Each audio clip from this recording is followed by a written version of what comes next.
Ce jour dédié pour l'élévation de l'âme, le Ilun Shema de Yosef ben Esther de mémoire bénie. Nous sommes à notre 5e cours sur les lois de Shemitah, donc on reprend maintenant plus en détail. Donc nous sommes là quelques jours avant Rosh Hashanah de l'année 5781 et bientôt 5782. Et donc de Rosh Hashanah, on rentre en Shemitah. Actuellement déjà, il y a déjà des lois de Shemitah qui sont actuelles. Comme j'ai expliqué la dernière fois quand j'ai fait l'explication, en gros, à la Chal Moshe Sinai, que 30 jours avant Rosh Hashanah, déjà on ne peut plus travailler la terre, c'est terminé. Ça d'Israël, on rajoutait même plus. Shavuot, et quand on prend la première Mishnah de Shevit, c'est déjà Shavuot et Pesach. Tout ça n'est plus actuel, parce que la Shemitah aujourd'hui n'est pas de la Torah, elle est juste des Rabbanan. C'est pour ça que c'est une marloquette. Le roi c'est des Rabbanan, il n'y a même pas besoin de faire la Shemitah.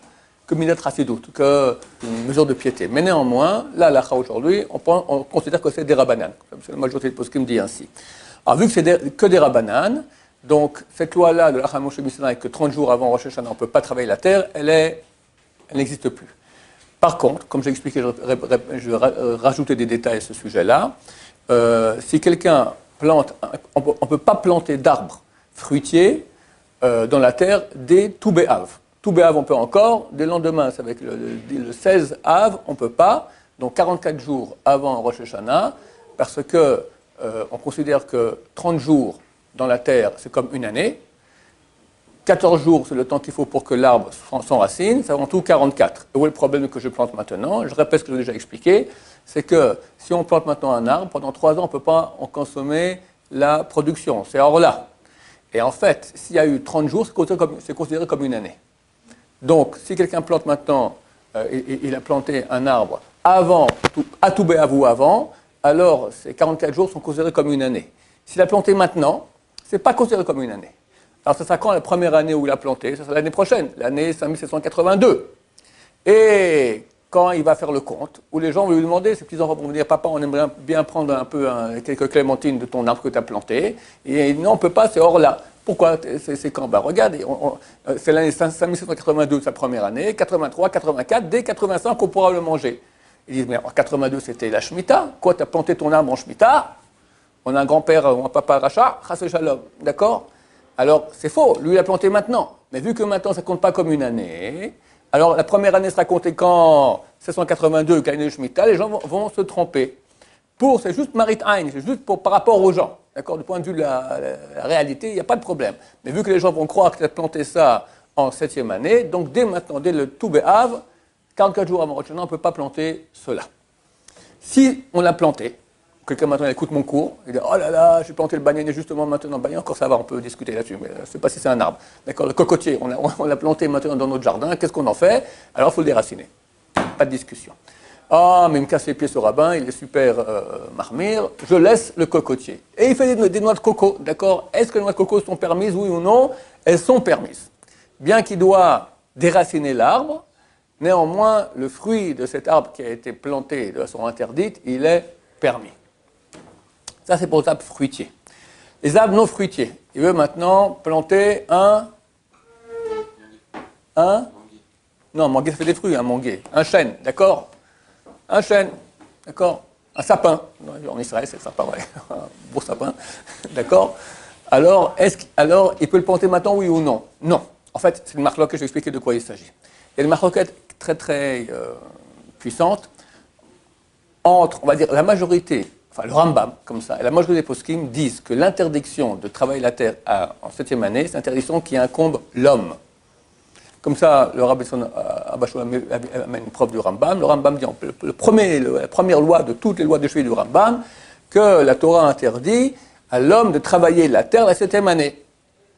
Donc c'est un problème chez l'homme. Donc il y a un rabbin, c'est le Rav Bavad, il vivait il y a 300-400 ans, d'accord, il s'appelle le Minchad Chinour. Le Chinour, c'est un Rishon, d'accord, c'est le Réé, et il y a un commentaire sur lui qui est écrit à 3 ou 4 siècles, qui s'appelle le Minchad Chinour. Très très beau livre sur le Chinour. Et lui, il dit, non, il y a ici une interdiction que la terre, elle doit rester au repos pendant la 7e année. Discussion, est-ce que c'est un Issur Chessa, comme on dit ça dans le langage des Yeshivot, un interdit qui concerne l'objet, la terre, ou Issur Gavra, ou un interdit qui concerne la personne? Le Rambam et la majorité des poskim disent que c'est un Gavra, le Minchad Chinour dit que c'est un Chessa. Donc, d'après le Rambam, je peux aller maintenant planter un arbre, un sapin, dans mon jardin. Il n'y a pas de problème de fruits, je ne vais pas dire Orla, il n'y a pas d'Ora, il n'y a pas de fruits, alors il n'y a pas de problème, on n'est pas encore en Shvi'it. Mais d'après le Minchat Chinour, il y a un problème. Pourquoi? Parce qu'on avait dit que ça prenait 14 jours pour que l'arbre soit enraciné. Donc maintenant, si je prends maintenant, bon, on est comme une semaine avant Rosh Hashanah, alors maintenant, le sapin qu'on vient de planter, qu'est-ce qu'il fait? Ça prend 14 jours pour ce qu'il enracine. Alors, si je le plante maintenant, une semaine avant Rosh Hashanah, qu'est-ce qui se passe? Après Rosh Hashanah, la terre va encore faire un travail d'enracinement. Je suis encore dans le planter de l'arbre. Donc la terre, elle n'est pas au repos, tu es en train de planter. Jusqu'à 14 jours, on considère que ce n'est pas encore planté. C'est en train d'être planté. Donc d'après le Minchat Chinour, c'est interdit. La halakha, c'est bien de mahmir le khatrila, a priori, de prendre l'avis sévère comme Minchat Chinour, de ne pas planter des arbres qui ne sont pas fruitiers dans les 14 jours avant Rosh Hashanah. Celui qui veut quand même le faire, il a un avis sur lequel compter. C'est qu'une khumra, c'est le khatrila. A priori, c'est mieux pas, mais Bedi Avad, quelqu'un il a fait, c'est valable. Même principe pour les fleurs, les légumes, tout ce qui n'est pas arbre, d'accord, on considère qu'en 3 jours, ça s'enracine dans la terre. Donc, a priori, il faudrait les planter avant le 27 Elul, donc dans 2-3 jours. On est le 25 aujourd'hui, premier jour de la création, d'accord, 26-27, il faut le planter jusqu'à demain. 27, on pourra déjà plus le planter. Pourquoi? Parce qu'on rentre dans les 3 jours qui vont rentrer déjà dans la Shvi'it, 7e année, et donc la terre va travailler d'après le Minchat Chinour. D'après les autres, il n'y a pas de problème. Donc celui qui veut faire bien, a priori, c'est mieux de ne plus planter quoi que ce soit jusqu'au 27. Dès le 27, on ne peut plus. Pardon, dès le 27. Et celui qui veut quand même, alors un avis sur lequel compter, Bedi Avad, on peut le faire aussi. Là, sur ça, c'est quelques minutes, quelques heures, on va dire, avant l'entrée de la fête, de ne plus travailler la terre. À propos... il arrive des fois, aujourd'hui, comment on plante un arbre? C'est très rare que tu prends un plant comme ça, tu le plantes. D'habitude, tu vas aller m'acheter là comment on appelle ça, où il y a une pépinière, d'accord? Tu achètes un arbre qui a déjà 6 mois ou 1 an, d'accord? Un petit arbuste comme ça, dans un pot, il y a un pot avec la terre. Et tu prends l'arbre avec la terre et tu le plantes. Est-ce que quand je le plante, on va dire que c'est dès que commencent les 3 ans de Orla, et dans le cas où on a vu maintenant qu'il fallait attendre 44 jours, alors il fallait que je le plante avant 44 jours avant Rosh Hashanah, ou bien on va dire non, regarde, quand je le prends maintenant, il y a encore la terre dessus, donc je ne suis pas en train de le planter. L'arbre, il est planté, je n'ai pas enlevé toute la terre qui est autour des racines, d'accord? Est-ce qu'on considère que cet arbre-là, il est planté ou non? S'il n'est pas planté, alors on ne peut pas le planter dans les 44 jours. S'il est planté, alors on peut le planter dans les 44 jours. Dans les 15 jours, ce n'est pas un arbre qui est fruitier. Alors, c'est une Mishnah de traité Orla qui dit... il y a un arbre, et il y a eu un raz-de-marée comme ça arrive en Israël, comme aujourd'hui beaucoup, même en Allemagne, d'accord, tout à coup il y a beaucoup d'eau qui vient, hop, et l'arbre, il part et il arrive à un autre endroit, et il se replante là-bas. Alors la question est-ce que lorsque dans le chemin maintenant, est-ce qu'il y avait avec lui suffisamment de terre pour qu'il puisse survivre ou pas? S'il y avait suffisamment de terre pour qu'il puisse survivre, alors on considère qu'il n'est pas replanté, et pas besoin de recompter les 3 ans de Orla. Mais s'il n'y a pas suffisamment de terre, alors on dit qu'il a été replanté. Il faut reprendre tout le compte des 3 ans pour pouvoir en profiter des fruits. Alors c'est quoi qui puisse maintenant survivre avec la terre qui est autour des racines? Combien de temps? Marloket. Le Rashba, il dit 3 ans. D'autres disent, non, quelques jours. Dans Orla, en Israël, c'est d'Oraïta, il faut être mahmir comme le Rashba. Quand tu achètes un arbre fruitier, tu le prends hors de son pot, tu le mets dans un nouveau pot ou dans la terre, d'accord? Il faut que tu demandes à un jardinier, est-ce que le nombre de terre qu'il y a ici est suffisant pour que l'arbre tienne 3 ans comme ça? Si oui, alors ce n'est pas un nouveau décompte de Orla, et tu peux le planter quand tu veux, et même pendant les 44 jours maintenant de la veille de Shemitah. Dans la Shemitah, on ne peut rien faire. Le Shemitah, on ne plante rien du tout. C'est de Horaïta à la base. Hein? Et tu travailles la terre quand même. C'est clair que tu travailles la terre. OK? Maintenant, on parle maintenant pour Orla, d'accord? Est-ce que c'est un statut de Orla ou pas? Maintenant, ça c'est pour la Orla en Israël où c'est un digne de Torah. La Orla étrangère, c'est des Rabbanan. En Israël, c'est de Horaïta. La Shemitah, comme on l'a dit souvent, c'est que des Rabbanan ici en Israël. Donc, on est Mekel 14 jours. Si maintenant, la terre qui est autour de l'arbre peut permettre à l'arbre de tenir pendant 14 jours, le 15e, il meurt, l'arbre, mais il a tenu 14 jours avec cette terre-là, alors on considère qu'il n'a pas été déraciné, il est encore planté dans la terre, et on peut le replanter sans problème pendant ces 44 jours avant la Shemitah. Pour la Orla, ce n'est pas valable. juste pour maintenant, pour les 44 jours de la Shemitah, que si on l'a planté maintenant, pas besoin de le raciner, on peut le garder s'il y avait suffisamment de terre. Il faut demander à un jardinier combien. Quelqu'un m'a dit une fois qu'il fallait 1 mètre cube. Enfin, mais je crois que ça dépend des arbres, ça dépend la grandeur de l'arbre. Quand commence la sainteté de Shemitah, de la Shvi'it, d'accord, la 7e année? On a déjà parlé un peu, on va parler un peu plus dans le détail, on s'arrêtera ici pour aujourd'hui. Les fruits de l'arbre, tant qu'ils ne sont pas arrivés à 1/3 de la grandeur du fruit, ne sont pas considérés comme saints de 7e année. J'aurais déjà raconté l'histoire de mon clémentinier que j'ai chez moi à la maison, d'accord? Les clémentines sont en train de grandir. Si elles n'arrivent pas à 1/3 de la grandeur d'une clémentine normale, d'accord? À Rosh Hashanah, toutes ces clémentines arriveront au tiers pendant la 7e année, donc elles auront une kedusha de Shvi'it. Compris? L'année prochaine, surtout qu'on aura une année maintenant de 13 mois, alors à la même date, avant Rosh Hashanah, il se peut que mon clémentinier, déjà, il va amener des fruits qui seront déjà plus qu'1/3. S'ils ont eu déjà plus qu'1/3 pendant la 7e année, alors ils auront aussi de nouveau, pendant 2 ans, ils auront la sainteté de 7e année. Parce qu'on regarde le moment où il est arrivé à 1/3. Est-ce qu'on est en chol, en 6e année ou en 8e année ou en 7e année? Si on est en 6e ou en 8e, alors au moment où le fruit arrive à 1/3, alors il n'a pas de sainteté de Shvi'it. Si on est en 7e année, il arrive à 1/3, pendant la 7e année, alors il a une sainteté de Shvi'it.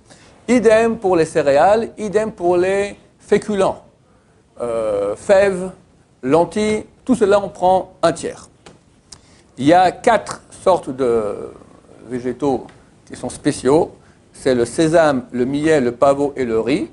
Ou dans en hébreu, parce que si vous ne savez pas, vous ne saurez pas, les gens ne savent pas forcément. Orez, le riz, alors pavot c'est pereg, et millet c'est dochan, et sésame c'est soum-soum. Ça vient de l'arabe. D'accord? Alors, ces 4 choses-là, eux, c'est différent. Tant qu'ils sont dans la terre, ils grandissent, puis à un moment, ils arrêtent de grandir. Tant qu'ils grandissent et que le fait d'être dans la terre, c'est profitable pour eux, alors on considère qu'ils sont encore dans l'année concernée. Je vais expliquer ce que je veux dire. Si maintenant, ils vont grandir pendant la 7e année, alors ils ont un statut de 7e année. S'ils ont fini de grandir dans la 6e année, bien qu'ils soient encore dans la terre, alors ils n'ont pas un statut de 7e année, mais un statut de 6e année. On regarde la fin de grandissement, d'accord, de la poussée de ces choses-là dans la terre, quand ça a eu lieu. Avant 7e année ou pendant 7e année. Et enfin, les légumes.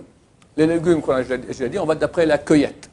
Donc si maintenant quelqu'un plante une carotte dans la terre et la cueille le lendemain de Rosh Hashanah, on va dire qu'il a planté il y a 1 mois, d'accord, elle a une belle carotte, d'accord, bien qu'elle a poussé elle a poussé complètement en 6e année, le fait qu'on la cueille dans la 7e année lui confère un statut de Shvi'it, de sainteté de 7e année. Je vous rappelle que les légumes sont frappés par l'interdiction de Sfirin. Je rappelle qu'à l'époque, la Torah dit qu'on pourra manger tout ce qui pousse tout seul. Les Juifs allaient la nuit et ensemençaient, ils disaient « Oh, c'est marrant comme ça poussait tout seul ». Alors les sages d'Israël ont interdit tous les légumes, tous les céréales, tout ce qui pousse, tout ce qu'on peut planter et pousse la même année. D'accord? Les arbres, non. Tu plantes un arbre, il faut attendre 3-4 ans pour qu'il donne des fruits. Donc c'est pas considéré comme, c'est pas touché par l'interdit de Sfirin. Idem, les choses qu'on ne plante pas. Il y a des endroits, dans les rochers, dans les forêts, d'accord, où personne ne va planter des choses, tu trouves là-bas quelque chose, tu peux le manger. Même une chose qui s'il avait été plantée dans un champ normal, alors on l'aurait interdit parce que peut-être ça a été planté par un homme. Là, c'est certain que personne n'a été planté là-bas. Les choses qui poussent dans les endroits anormaux, où ça embête, par exemple, tu as un morceau t'as un grain de blé dans une vigne, d'accord? Mélanger des grains de blé dans une vigne, c'est interdit de la Torah. Le bon juif paysan, quand il voit il l'enlève, d'accord? Alors, tout ce qu'on sait que les gens ne sont pas intéressés d'avoir dans leur champ, c'est pas touché par l'interdit de Sfirin. Donc, c'est permis. Maintenant, l'interdit de Sfirin, il commence quand? On finira avec cela aujourd'hui. Alors, après tous les poskim, ça commence pas en début de Shvit. Ça ne concerne que les fruits, que les légumes qui ont été plantés pendant la 7e année. Le cas de la carotte dont je viens de parler maintenant, bien qu'il y aura la sainteté de Shvit, ça veut dire que je ne peux pas faire du business avec cette carotte, je ne peux pas la jeter à la poubelle, pas la donner à mon chien, etc. D'accord? Il y a une douche de Shvit, mais elle est permise à la consommation, parce qu'elle a été plantée avant la 7e année. Si elle a été plantée le lendemain de Rosh Hashanah, alors interdiction de la consommation, il faut la déraciner il faut le déraciner avec la racine, d'accord, et il faut mettre un endroit où l'enterrer, que personne ne le mange, parce que c'est interdit à la consommation. Ça, c'est l'avis de presque tous les poskim. Il n'y a que le Rambam qui dit autrement. Et le Rav Ben Shlomo Bachor, lui, il va comme le Rambam à fond complètement, mais il faut dire qu'il est unique, d'accord. Même les poskim actuels, les vades de Kashrut, le Badas, etc., ils ne vont pas comme ça. Le Rambam, il dit que tout ce qui est cueilli pendant la 7e année, de légumes, céréales, etc., même si ça a été planté en 6e année, ça a poussé en majorité en 6e année, on n'a rien à faire. Tout ce qui est cueilli en 7e année, non seulement ça a la Kedusha de Shvit, comme on l'a dit, mais c'est aussi l'interdit de Sfirin. Tout légume qui a une sainteté de Shvit, on a dit dès qu'on cueille en 7e année, ça a une sainteté de Shvit, de facto, c'est aussi interdit de Sfirin. L'halakha n'est pas comme ça pour tout le monde. Celui qui va après le Rav Ben Shlomo Bachor à fond, alors il fera aussi ainsi. Les autres, c'est bien d'être mahmir. C'est bien d'être mahmir, de ne pas manger de légumes du tout qui a été cueilli pendant la 7e année, même s'il a été planté en 6e année. Maintenant, il faut que vous compreniez bien, ce n'est pas facile de tomber sur des fruits pareils. Ce que nous avons aussi dans les épiceries ici qui vendent des légumes, vous savez quoi faire depuis Rosh Hashanah, d'accord? C'est soit des légumes qui viendront de l'étranger, soit des légumes qui proviennent de non-juifs en Israël, et nous ici à Jérusalem, il n'y a pas de problème, parce que ça n'a pas de sainteté.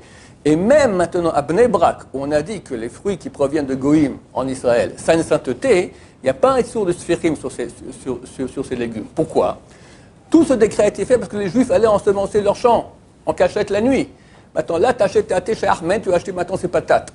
Alors nous, j'ai peur qu'Ahmed va aller la nuit planter. Qui plante? Qu'est-ce que j'en ai à faire, d'accord? C'est pas bon. Il ne fait pas d'interdit en plantant ses patates. Lui, il peut planter, il fait ce qu'il veut. Un non-juif en Israël peut planter toute la vie, il peut travailler la terre.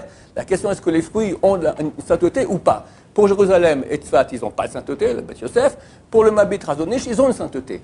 Mais tous sont d'accord qu'il n'y a pas de sfirim. Pourquoi? Parce qu'on ne va pas faire un décret. Ne mangez pas les patates de Ahmed, parce qu'on a peur qu'il va aller planter des fruits il va planter des patates pendant les Shvit. C'est permis pour lui de planter des Shvit. Alors c'est quoi le seul cas où on peut avoir des sfirim? C'est Otsar Beddin. Otsar Beddin, qu'est-ce que c'est? Je vous rappelle, c'est un paysan juif qui a son champ. Il doit l'afkir, se désapproprier de tout son champ, et les gens vont venir. Personne ne vient. Alors le Beddin vient lui dire, écoute, tu sais quoi? On te fait notre délégué pour travailler ton champ. Pour amener tout, tu nous donnes toute la production, nous on te paye tous les frais. Tu ne nous vends pas les fruits, on te paye les frais. Mais les fruits, ne t'appartiennent pas, ça appartient au bon Dieu et à tout le monde. On prend les fruits et on les distribue aux frais que ça t'a coûté. Voilà. Ces fruits-là ont une sainteté de shvéit et il y a à leur propos un interdit de sphérine. Donc si ce sont des légumes, on ne peut pas les manger. D'accord? Donc, uniquement quand vous achetez des fruits de Otsar Beddin, ça provient de juifs, et là il y aura le problème de sphérine. Si ce sont des légumes, alors vous pouvez les manger. Le Badas fera attention, de toute façon, l'Ercher fera attention que ce soit pas sphérine. Celui qui veut être marmir, comme le Rav Ben Sion et comme le Rambam, alors il faudra essayer de ne pas manger des légumes qui ont été cueillis en 7e année, bien qu'ils ont été plantés en 6e année. Baruch Adonai, l'olam, amen va amen.